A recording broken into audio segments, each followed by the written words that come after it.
بعض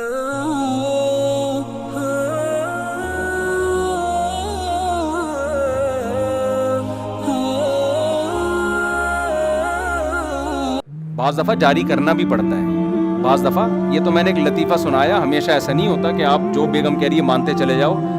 نبی صلی اللہ علیہ وسلم نے فرمایا لن یفلح قوم ولو اہم امورہم الی المرأة, بخاری کی حدیث, وہ قوم ہرگز کامیاب نہیں ہو سکتی جو اہم معاملات عورت کے سپرد کر دے. سمجھتے ہو آج مردوں نے سارے اہم فیصلے کس کے حوالے کیے ہوئے ہیں؟ خواتین کے, لیڈیز کے حوالے کیے. گھروں کی واٹ لگنی ہے, شادیوں پہ خرچہ آپ کا بے تحاشا ہونا ہے. سمجھتے ہو کہ نہیں سمجھتے؟ ہمارے گھر والوں نے, میرے بچے نے قرآن حفظ کیا, ہمارے گھر والوں نے کہا بھائی شادی ہال میں ہم نے تقریب رکھنی ہے بچے کے حفظ کی. میں نے کہا نہیں گھر میں ہی ہوگی. ہال میں بھی جائز ہے, میں نے کہا نہیں گھر میں ہی ہوگی. گھر والوں نے کہا نہیں شادی ہال میں ہو. میں نے کہا میری اب تک میری شادی ہال میں نہیں ہوئی ہے بھائی, میں کس منہ سے بچے کے قرآن کی تقریب کروں گا؟ سارے سسرال آ جائیں گے, بولے گا یار اپنی جب تو شادی کر رہا تھا اس وقت تو نے سادگی کا مظاہرہ کیا, جی شادی ہال میں نہیں گھر میں ہی ہوگا جو کچھ ہوگا, اور بچے نے حفظ کیا تو اب شادی ہال. جائز ہے شادی ہال میں بھی, شادی بھی جائز ہے اور بچے کی تقریب بھی جائز ہے. میں نے کہا گھر میں ہی ہوگا جو کچھ ہوگا. بہت ٹائٹ پھڈا ہوا, بہت زبردست. بالآخر بغداد پہ میرا قبضہ ہو گیا الحمدللہ. میں نے کہا نہیں, میں گھر میں بہت دبا دبا رہتا ہوں, بہت ساری باتیں مان رہا ہوتا ہوں. یہ ممبر پہ تو ہر آدمی فنٹر ہوتا ہے نا, لیکن کچھ چیزیں ایسی ہوتی ہیں جہاں آ کے آپ کو ایکشن لینا پڑتا ہے کہ یہ ہوگا, ایسی کی تیسی, اس میں دو رائے نہیں ہو سکتی, یہ ایسا ہوگا بس. سمجھتے ہو؟ تو سب باتیں بیگموں کی مانا کریں, خام خواہ میں چنگیز خان بننے کی کوشش گھر میں نہ کریں. لیکن کچھ چیزیں ایسی ہوتی ہیں جہاں آ کے آپ کو فیصلہ سنانا پڑتا ہے, بھائی یہ نہیں ہو سکتا, اٹ ازنٹ پاسبل. اردو میں سمجھ میں نہ آئے تو آپ انگلش میں بول دو, بیگم یہ ممکن نہیں ہے, ایسی کی تیسی, یہ نہیں ہوگا. میں نے بتایا نا ایک آدمی نے شادی کی دبئی میں, تو اس نے اپنی ماں کو بلوا لیا کیونکہ اکلوتا بیٹا تھا. اکلوتے یہ نہیں کہ یہ بھی بڑے نقصانات ہیں, بچے پیدا ہوتے ہیں تو سب مل کے ماں کو پال لیتے ہیں آسانی سے. تو ماں کو بلا لیا, بوڑھی ماں کو اکیلا کہاں چھوڑتا وہ. بیگم کو اعتراض کہ ماں کو میرے ساتھ کیوں رکھا ہوا ہے. میں نے کہا یار ماں خدمت بہت لیتی ہوگی. کہہ رہا ہے یار بوڑھی ماں ہے, وہ تو بیچاری کو زیادہ ہوش حواس بھی نہیں ہے, خدمت بھی میں ہی کر رہا ہوں, اس کے لیے ملازم بھی رکھا ہوا ہے. میری بیگم کا کہنا ہے کہ ماں رہے گی نہیں اس گھر میں. میں نے کہا یہ مطالبہ تو دیکھو خدمت بہت لے رہی ہوگی نا, یہ تو جائز مطالبہ ہے نا. بعض دفعہ سانسیں ہر وقت ریموٹ کنٹرول کی طرح بہو کو چلا رہی ہوتی ہیں, اس کی اپنی پرسنل لائف ہی نہیں ہوتی کوئی, یہ تو ظلم ہے. اس نے کہا بھائی کچھ بھی خدمت, ملازم رکھا ہوا ہے اماں کی خدمت کے لیے, میری بیوی کو گھر کے اندر ماں برداشت ہی نہیں ہے, اور اتنا دباؤ ڈالا ہوا ہے, میں کیا کروں. میں نے کہا آپ بول دو ماں کو گھر سے میں بولو نہیں نکال, ایسی کی تیسی, جو کرنا ہے کرو تمہاری ایسی کی تیسی. میں نے کہا غصے ہونے کی ضرورت نہیں ہے, آرام سے پیپر پہ لکھ کے دے دو, بیگم it isn't possible for me to get out my mother from my house. English میں بہت زیادہ سمجھ ہوگا کہ پڑھا لکھا میاں ہے, پتہ نہیں میں نے انگلش صحیح بولی غلط بولی, وہ بعد میں چیک کر لینا اس کو ڈکشنری میں. بھائی یہ نہیں ہو سکتا یار, بوڑھی ماں کو ہم چھوڑ دیں بیگم کے کہنے پر, نہ تم سے وہ خدمت لے رہی ہے, نہ اپنا آرام سے کمرے میں بیٹھی مسلے پہ, ایسا تھوڑی ہوتا ہے یار. میں نے اس کو بولا کل تمہارا بچہ بھی اسی طرح تمہیں نکال دے, کیا گزرے گی تمہارے اوپر.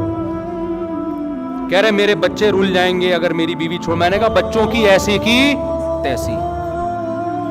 آج کل تو یہ بڑا مسئلہ ہے نا, عورت کو زیادہ بوجھ ڈالو, عدالت سے خلا بھی لے گی, بچے بھی لے کے مارکیٹ سے شارٹ ہو جائے گی, اور آپ ساری زندگی بچوں کے لیے رولتے رہو. میں نے کہا بچوں سے ابھی سے آپ یوں کر لو, کیا کرو, یہ والے بچے ہی کینسل ہو گئے, نئے سرے سے نئی شادی نئے بچے دوبارہ سے. کیا خیال ہے بھائی؟ پہلے ماں باپ ہیں, بچے بعد میں. نہیں چھوڑنا ماں کو, غیرت کے ساتھ سر اٹھا کے جیو یار. کہتے ہیں پھر بیوی, آج کل یہ بڑے مسائل ہیں نا, بیوی بدنام بہت کرے گی, دیکھو بچوں کو چھوڑ دیا اور ماں کو چھوڑ دیا. میں نے کہا یار جو بدنامی, بعض خواتین جو میرا بیان نہیں سن رہی ان کی بات کر رہا ہوں, وہ کرتی ہیں بدنام. اور ہمارا کلچر ایسا ہے کہ عورت کے 2 آنسو سننے دیکھے گا تو بس اسی کی طرف چلا جائے گا, وہ تحقیق نہیں کرتا کہ یہ صحیح کہہ رہی ہے غلط کہہ رہی ہے. ظالم دونوں ہوتے ہیں, مرد بھی ہوتے ہیں عورتیں بھی ہوتی ہیں, میں مانتا ہوں, ایسا نہیں ہے کہ ساری عورتیں ظالم ہیں, مرد بھی بڑے ظالم ہوتے ہیں. لیکن ایک نیچر ہے کہ مرد جب مرد کی بات سنتا ہے یقین نہیں کرتا, عورت کے آنسو دیکھتا ہے تو مرد بھی اسی کی طرف پگھلتا ہے, تو بدنام کرتی ہے. دیکھو بچے چھوڑ دیے اس نے, بچوں سے ملنے نہیں آتا, یہ نہیں کرتا, حالانکہ اندر کہانی کچھ اور چل رہی ہوتی ہے. تو کہہ رہے بدنام کے, میں نے کہا ایسی کی تیسی یار, بدنامی کی کیا ہے, بدنامی تھوڑے دن چلتی ہے, اس کے بعد لوگ, کسی کے پاس ٹائم نہیں ہے آج کل, ہر آدمی اپنے معاملات میں اتنا گھرا ہوا ہے. یہ جو آخرت میں بدنامی ہوگی, اماں کو یار اس بڑھاپے میں آپ اکیلا چھوڑ دو. کہہ رہے میں کراچی میں رکھوں اور ان کے لیے ملازم رکھوں. میں نے کہا نا نا, بوڑھی ماں ملازم کے ساتھ اس کی گود میں سر رکھ کے سو, یہ تو بڑھاپے میں تو ماں کا مزہ ہے یار. ماں باپ جتنے بوڑھے ہوں اتنے زیادہ اچھے لگتے ہیں. جتنی بوڑھی ہوگی نا ماں, اس میں اتنا ہی اللہ محبت دل میں پیدا کرتا ہے اس کی. تو اسی طرح ہم عورتوں کو بھی بدماشی سکھاتے ہیں, صرف مردوں کو نہیں سکھاتے بدماشی. ہم خواتین کو بھی کہتے ہیں آپ کے بیسک حقوق ادا کر رہا ہے تو ٹھیک ہے, پھر مرد آڑا ترچھا بھی ہو برداشت کرو.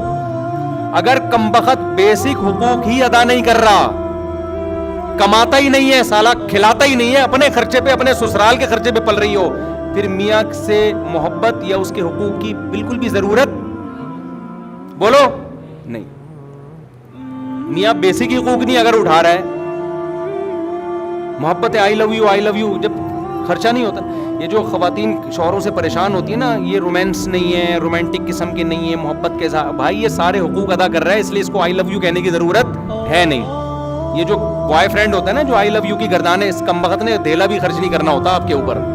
نہ گیس کا بل دینا ہے اس کمبخت نے, نہ بجلی کا بل دینا ہے, نہ بچوں کی اسکول کی فیسیں دینی ہے, تو آئی لو یو پہ ہی چل رہا ہوتا ہے, یہ شعر و شاعری پہ ہی چل رہا ہوتا ہے. جیسے انگریز جو ہے نا, وہ خرچہ تھوڑی اٹھاتا ہے بیوی کا, بات تمیز سے کرتا ہے, نہ کبھی ہاتھ اٹھائے گا, بہت ایکچولی کر کے بات کر رہا ہوگا, اور ویمن رائٹس کی باتیں کر رہا ہوگا. گیس کا بل نہیں دے گا, نہ بجلی کا بل دے گا, مکان کا کرایہ نہیں دے گا. تو ہماری بیویاں اگر, ہماری عورتیں اگر یہ کر لیں کہ ٹھیک ہے جی آج کا سارا, آج کے بعد سے کوئی خرچہ آپ کے ذمے نہیں ہے, تو پھر ہمارے اخلاق دیکھو آپ. اور کیا فری پھوکڑ کے اخلاق میں کیا ہے بھائی, کیوں بھائی غلط تو نہیں کہہ رہا میں, فری پھوکٹ کے اخلاق ہیں. جب کوئی ذمہ داری ہی نہیں لینی ہے تو فری پھوکٹ کے اخلاق میں کیا جا رہا ہے انگریز کا. انگریز ایک دفعہ پاکستانی شوہر بن کے دکھائے, جب گیس کا بل دے گا نا, بجلی کا بل دے گا, مکان کا کرایہ دے گا, بچوں کے لیے پراپرٹی خرید رہا ہوگا کہ میں مروں گا تو بچوں کے کام آئے, ان کو اسکول لانے لے جانے کی ٹینشن اٹھا رہا ہوگا, بچیوں کی شادیوں کی ٹینشن لے رہا ہوگا, 20 مسائل ہوں گے, اپنی بیوی کو ان تمام ٹینشنوں سے آزاد کیا ہوا ہوگا. پھر میں اس انگریز سے پوچھوں گا کہ اب تو تھینک یو سے بات شروع کر اور تھینک یو پہ ختم کر کے دکھا. وہ اتنی موٹی پنجابی میں گالی سے بات شروع کرے گا, بیچ میں اتنی موٹی گالی, اور آخر میں 11 دفعہ گالیوں پہ ختم کرے گا وہ. تو انگریزوں کے اخلاق سے متاثر ہونے کی بالکل بھی ضرورت نہیں ہے. اور اب میں ان عورتوں سے کہتا ہوں, اپنے پاکستانی اور ہندوستانی شوہروں سے بدگمان ہونے کی ضرورت نہیں ہے. یہ جتنا بھی آڑا ترچھا ہے نا, ٹیڑھا میڑا اور بد اخلاق, آپ کو اس نے چھت دی ہوئی ہے, آپ کے بیسک حقوق یہ ادا کر رہا ہے. اس مکھنچو کا نام آپ کے ساتھ لگا ہوا ہے, مرسز فلاں, ٹھیک ہے نا, کہیں جاتی ہو عزت ہوتی ہے آپ کی. یہ ختم ہو گیا نا, عورت کی عزت اس کے شوہر سے ہے. آج ہماری لبرل خواتین بہت عزت حاصل کرنے کی کوشش کرتی ہیں, ہم نے شادی نہیں کرنی, ہم غلامی والی زندگی نہیں چاہتے, آزاد ہیں. 2 ٹکے کی عزت نہیں ہوتی. دفتروں میں ہر آدمی ٹیڑھی نظروں سے دیکھ رہا ہوتا ہے. شادی شدہ لڑکی اگر جاب بھی کرتی ہے, لوگوں کو پتا ہے یار یہ مسز فلاں ہے, اس کی عزت ہے, بشرطے کہ وہ مسٹر صحیح آدمی ہو. ایسا نہ ہوگا مسٹر ہی کوئی عجیب سی چیز ہے تو پھر تو مسز فلاں ہونا ہی ہے بن جاتا ہے. وہ کوئی جسٹیبل آدمی ہو, کچھ اس کے جوڑ کا ہو, عزت ہوتی ہے. شادی نہیں ہے تو تھوڑی کوئی عزت ہے. وہ ایک کراچی یونیورسٹی میں کوئی لبرل انٹی ہیں, میرے بہت خلاف بولتی ہیں, مجھے وہاں کے اسٹوڈنٹس نے بتایا, میرے بھی شاگرد کراچی یونیورسٹی میں بہت پڑھتے ہیں نا. کراچی یونیورسٹی میں آپ بہت ساری انٹی ہیں, کسی کو کیا پتہ چلے گا میں کس کی بات کر رہا ہوں. ان میں ایک انٹی ایسی ہیں, مجھے وہاں کے اسٹوڈنٹس نے بتایا, میرا نام جب بھی آئے گا نا وہ فوراً منفی تبصرہ شروع کر دیتی ہیں. لبرل انٹی ہیں وہ کراچی یونیورسٹی کی, میرے شاگرد بھی, جامعہ کے شاگرد کراچی یونیورسٹی میں بھی بہت سارے پڑھتے ہیں. کہتے ہیں استاد جی جب آپ کا نام آتا ہے وہ کہتی ہیں یہ کوئی بندہ ہے, یہ بیکورڈ قسم کا آدمی ہے, دقیانوس شادیوں کی ترغیب دے رہا ہے, بچے پیدا کرو, یہ کیا ہے, یہ کون سی باتیں کر رہا ہے یہ.